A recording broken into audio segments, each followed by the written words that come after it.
As the calendar flipped to July the 6th, 1973, Linda Ann O'Keefe, a vivacious 11-year-old girl living in Newport Beach, California, opened her eyes to the warmth of a summer morning. With the prospect of summer school ahead, she slipped into a stunning dress, carefully sewn by her mother's skilled hands. The dress featured a delightful pattern of light blue flowers and was accented with dark blue trim, making Linda feel like a true vision of beauty. After securing her hair in a ponytail, slipping on her white ankle socks and dark blue shoes, she made her way out the door. Today, her piano teacher would be giving her a ride. Linda, a shy little girl who was also a Girl Scout, had a deep love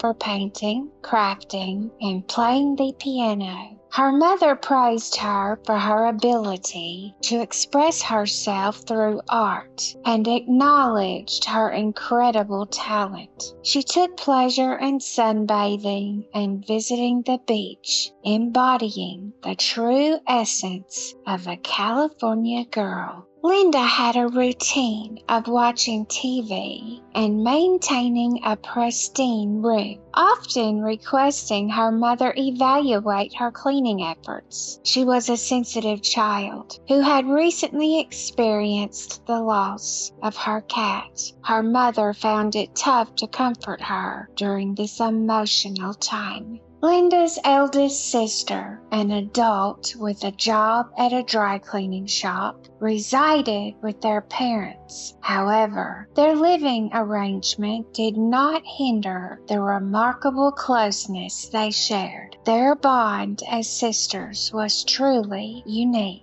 Linda, an active member of the local youth center, usually pedaled her bicycle to Lincoln Elementary School in Corona Del Mar. But on that particular day, her piano teacher kindly offered her a ride to school. As a result, she enjoyed a leisurely walk back home after school, covering the short distance with ease. The innocence of Linda's walk home from summer school was shattered when she vanished without a trace. A day later, a man immersed in his pursuit of frogs stumbled upon a chilling sight in the Back Bay area. Linda's lifeless body lay abandoned in a ditch, revealing the horrifying truth that she had been mercilessly assaulted and cruelly her life cut short by the hands of a heartless killer. Throughout 4.5 decades, the Newport Police Department tirelessly pursued every lead that came their way, only to be met with disappointment at every turn. Linda's voice appeared to have been silenced, but with the unwavering dedication of investigators, she was finally on the verge of sharing her remarkable story. On the solemn occasion of July the 7th,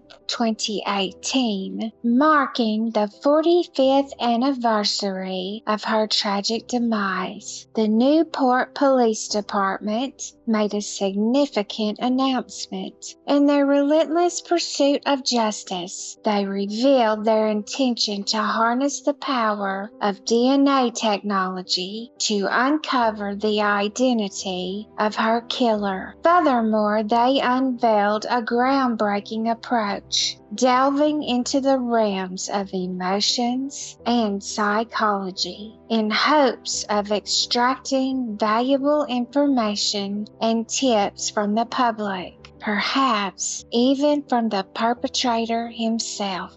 In their relentless pursuit of justice for Linda's unresolved murder, the Newport Police Department harnessed the power of Twitter, crafting a message that appeared to be directly from Linda. They aimed to ignite curiosity and generate crucial leads. But this was merely the beginning, as the police department had more in store to unravel the mystery. Provocative tweets were shared, painting a vivid picture of Linda's final moments from her perspective. By posting images of Linda's clothing, investigators aimed to get inside the mind of the killer. Through a series of tweets, the police reconstructed the timeline of the day Linda was killed by invoking her voice. Linda's dedication to her piano lessons was truly admirable. Despite enduring 4 back-to-back classes at school, she never lost her enthusiasm. During a short break after her second lesson, she seized the opportunity to visit a nearby store and treat herself to some delightful bubblegum. With her sweet reward in hand, she hurried back to school just in time for her 3rd class, proving that nothing could hinder her determination. Linda was in a hurry to call her mother for a ride home after school, but the school secretary denied her access to the phone. She had to wait until she was given permission to make the call.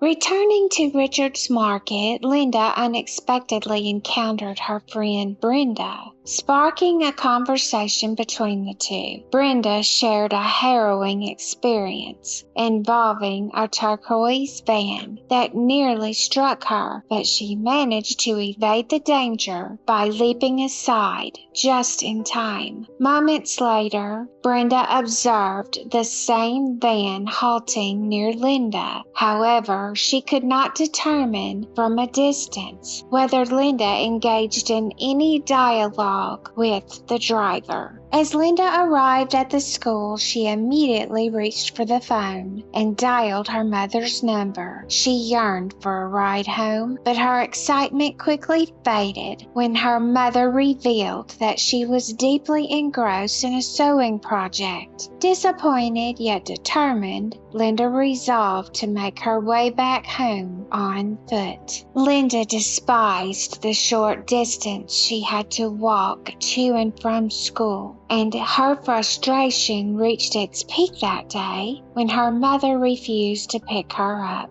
With tears streaming down her face, she reluctantly left the school premises, but instead of heading straight home, she found solace by sitting on the bustling intersection of Marguerite Drive and Inlet Drive.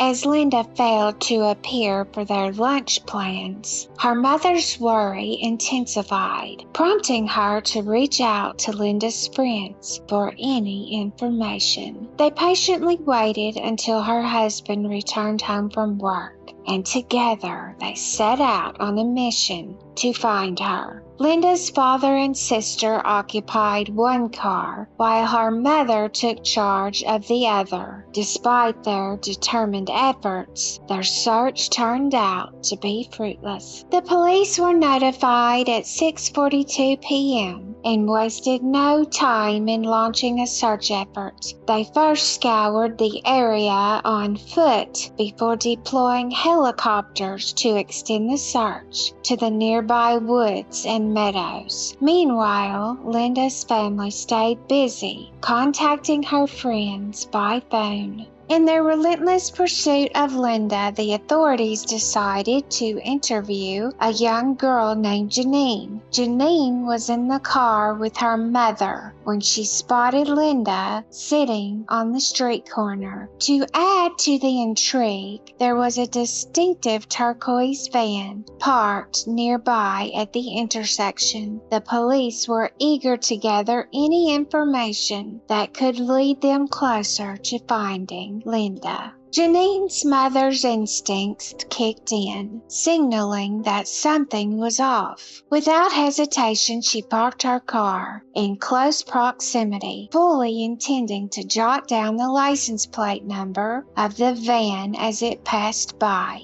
However, much to her dismay, the van veered off and disappeared from her line of sight before it could approach her. Although she could not ascertain if Linda was inside the van, one thing was undeniable. Linda was no longer perched on the curb. Another witness, a woman from a cliffside home in Newport Beach, heard a scream nearby. Unaware of the missing little girl, she did not give it much thought. The police were completely bewildered. They tirelessly scoured the surroundings all night long, pausing briefly before resuming their search at 7:30 a.m. with the invaluable help of dedicated volunteers. As the hands of time ticked away, a man and his young son embarked on a whimsical adventure near a nearby lake, just a stone's throw away from Linda's residence. Little did they know that their innocent pursuit of frogs would lead them to a chilling discovery. Nestled amidst the cattails, the man's eyes fell upon Linda's lifeless body. In a desperate attempt to rouse her from what he believed was a peaceful slumber, he reached out and tenderly touched her hand. However, his hopes were shattered as she remained motionless, consumed by a mix of shock and anguish. The man swiftly made his way back home, urgently dialing the police to report the haunting encounter.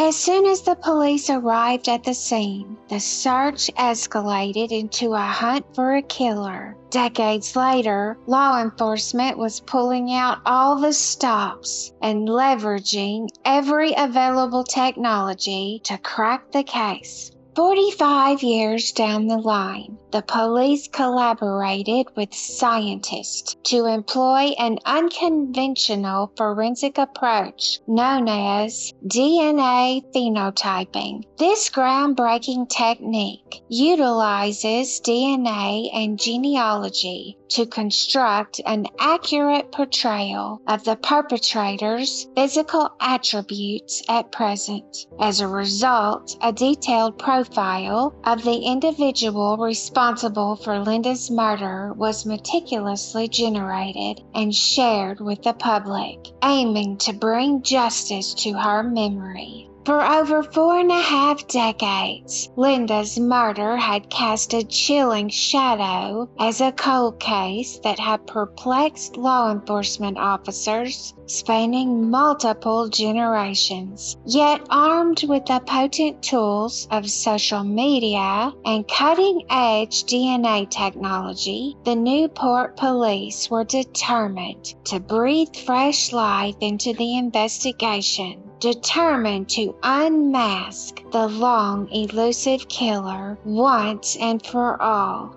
By submitting the DNA evidence from Linda's body to a genealogy website, detectives uncovered a crucial lead, pointing to James Allen Neal, 73, as a potential suspect in her murder. Neal was located in Monument, Colorado, and was taken into custody in February 2019. Before being transported to Orange County, California. Neal adamantly proclaimed his innocence in the case of Linda's murder and vehemently denied the allegations of committing lewd and lascivious acts with 2 other girls under the age of 14. These alleged incidences supposedly took place between 1995 and 2004. The O'Keefe